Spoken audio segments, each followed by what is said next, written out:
நேத்து சிபில் ஸ்கோர் எப்படி செக் பண்றதுன்னு சொன்னீங்க. என்னோட சிபில் ஸ்கோர் செக் பண்ணி பார்த்தா ரொம்ப கம்மியா இருக்கு. அது எப்படி இன்க்ரீஸ் பண்றதுன்னு சொல்லுங்க. லைவ்ல ஓடிக்கிட்டு இருக்கு, மக்கள் எல்லாம் பாத்துக்கிட்டு இருக்காங்க. சிபில் ஸ்கோர் வந்து கம்மியா இருக்குன்னா இன்க்ரீஸ் பண்றதுக்கு ஒரு 5 டிப்ஸ் இருக்கு. அது என்னன்னு பாத்துறோம். ஃபர்ஸ்ட் டிப்ஸ் ரொம்ப முக்கியமானது.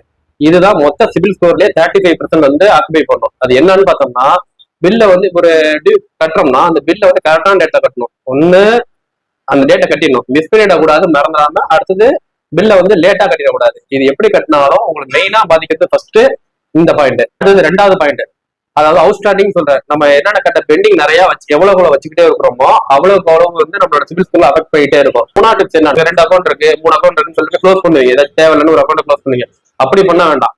அப்படி பண்றதுக்கு பதிலா இன்னாபரேட்டிவா இருந்துச்சுன்னா பண்ணுங்க, அது ஒன்றும் பிரச்சனை இல்லை. ஆனா அக்கௌண்ட் கரண்ட்ல இருக்கிற அக்கௌண்ட் பேலன்ஸ் மெயின்டைன் பண்ற அக்கௌண்ட் 1க்கு 2 இருக்குன்னு சொல்லி க்ளோஸ் பண்ண வேண்டாம். அடுத்து 4வது பாயிண்ட் என்னன்னா, மிக்ஸ்டு லோன் சொல்லுவாங்க.